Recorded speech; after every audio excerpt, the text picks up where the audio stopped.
What's up, Thrashers, and welcome back once again to the Thrash Maniac 99 YouTube channel, and I am back with yet another album review, and this is another highly anticipated release for all of 2025, as I am talking about the debut full-length from Scour, Gold.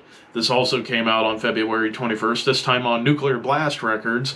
And, well, like I said, this is their debut album. They've had, I believe, 3 EPs prior. I have the first one, and it's awesome.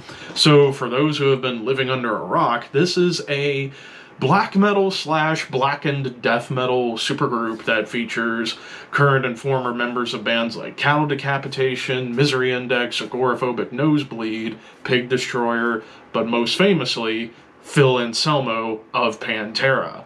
As far as the other guys, yeah, you got Adam Jarvis from Misery Index on drums, Derek Ingman, formerly of Cattle Decapitation, on guitar. I believe Mark Kleppel, also from Misery Index, on guitars, and on bass you have John Jarvis from Agoraphobic Nosebleed on this whole lineup. So it's a hodgepodge of extreme metal legends as well as Phil. And yeah, this was their first full length. So I've dug what I've heard from Scour over the course of the past few years. Songs like Dispatched, Doom, just killer songs altogether. And well, this is their debut. So how does this debut stack up compared to their EPs?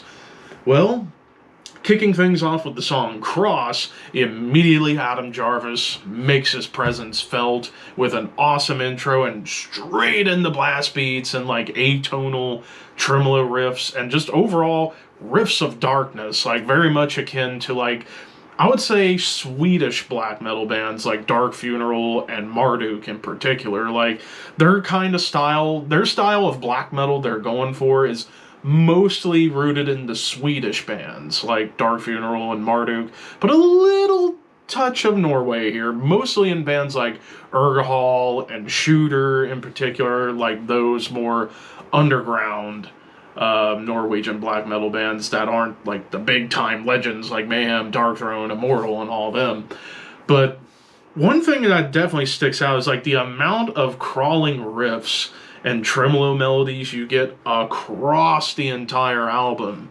It's like every song there's always a big black metal tremolo or big tremolo melody that feels very black metal. And they do them so well, and I love how they can make them ascend and descend depending on the songs. Like I would say the title track is definitely one where you get more of those like descending crawls. But as far as like anything else that's different from like the standard black metal formula of tremolos and blasts, well, the song Blades introduces more death metal to the equation, like more death metal tremolos on top of blast beats, as well as groove, even triplet chugs, but with like those atonal riffs. And there are a ton of atonal guitar lines all peppered in throughout the album, here and there, on a song here and a song there. But also the big groove towards the end with this big tremolo melody was pretty killer, right into like a cool bass flourish. Like I gotta say, the production on this album I thought was fantastic for the style it's going for, and the mix in particular was awesome. Like everything pretty well balanced. You can hear the bass, and not everything's like colliding into each other. It all comes together quite fluidly. Infusorium, which was the big first single I heard from the album, just this awesome like evil melodic riff on top of like doomy drums, sinister as all get out with these tremolos and blasts, kind of almost like a head-on collision between black metal and death metal at times. And the guitar solo on this track definitely brings in a little bit more melody. There's even some melodies towards the end where it kind of gets a little bit more Behemoth inspired, like the perfect middle ground between black metal and death metal. Coin, which this song features an awesome guest solo spot by the legendary Gary Holt of Exodus, and the song itself mostly like blackened death metal. Like it doesn't lean more towards black metal or death metal. Feels like a good balance of both. Like grooves and chugs, tasty drum groove on top of a dark tremolo. more of those behemoth nods get kind of peppered in here. But also I love like the little slow, like open note chugs that show up before the solo. The songs Evil and Devil back to back both do something very different. Like Evil, it's mostly going for the throat in terms of black metal, but also it gets a little bit thrashy with those crawls and a lumbering groove. And then Devil definitely goes, I think, for a little bit more black and death metal territory, like bands like Belphegor and Hate, but also, again, grooves on top of dark riffage. But it's more gnarly and aggressive, I would say, than the song Evil was. Hell, this one, I think, goes for a lot more death metal. Like, this is mostly a death metal song, apart from a few blackened tremolos, but, like, the riffs are heavier. There's even, like, a riff, groove, blast, triplet chug that made me think of Morbid Angel. Maybe even bands like Deicide to a degree as well. But you also get more of those, like, atonal melodies that kind of bring in more of the, almost like a blackened immolation vibe at times. And I love how, yeah, you get your standard black metal tremolos here and there, but also big tremolo melody, like almost like a lead melody. Like a lot of times towards the bridge of the songs, you get like these like tremolo melodies that feel like lead melodies, but also leads perfectly into a breakdown. Invoke, this one goes for a little bit more thrash, like almost like Slayer. Like the opening tremolo kind of made me think of Slayer, and it was on top of like a nice gallop. And I gotta admit, the rhythm shifts on this song are pretty killer. Big riff chug in the chorus. It grooves pretty well. There's a lot of thrash going on.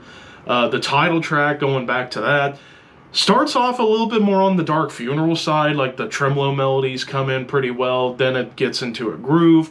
And then triplet chugs of death metal that feel more like Cannibal Corpse than anything else. Maybe a little Deicide too. Another breakdown, of course. And then the closer, Serve. This one definitely goes for the jugular when it comes to Marduk influence. Like the tremolo melody that opens up into the blast made me think of Marduk quite a bit, but it gallops pretty nicely, and there's some more thrash tinge to it, and also a little bit more, at times, somber melodies kind of come in the background, but also great drum grooves that Adam's just laying down with all these patterns he's coming up with. As far as anything to complain about, the interludes, Ornaments, Contaminated, and Angels, probably could have lived without them. Like, the album itself's 37 minutes. I think if you had cut those 3 interludes out, you would probably get about like 32, 33 minutes, and I think it would have helped make this album perfect in my mind. But because the interludes were there and they were just pretty much needless, I'm going to give this a 4.5 out of 5. Like, right out of the gate, we have arguably the best black metal / black and death metal album of the year. So, you got some competition this year, guys. But anyways, that does it for my review. Those are just my opinions. What do you guys think? Let me know in the comments below. Don't forget to like, comment, share, subscribe, all that fun stuff. But until next time, keep your horns high and your dreams wet.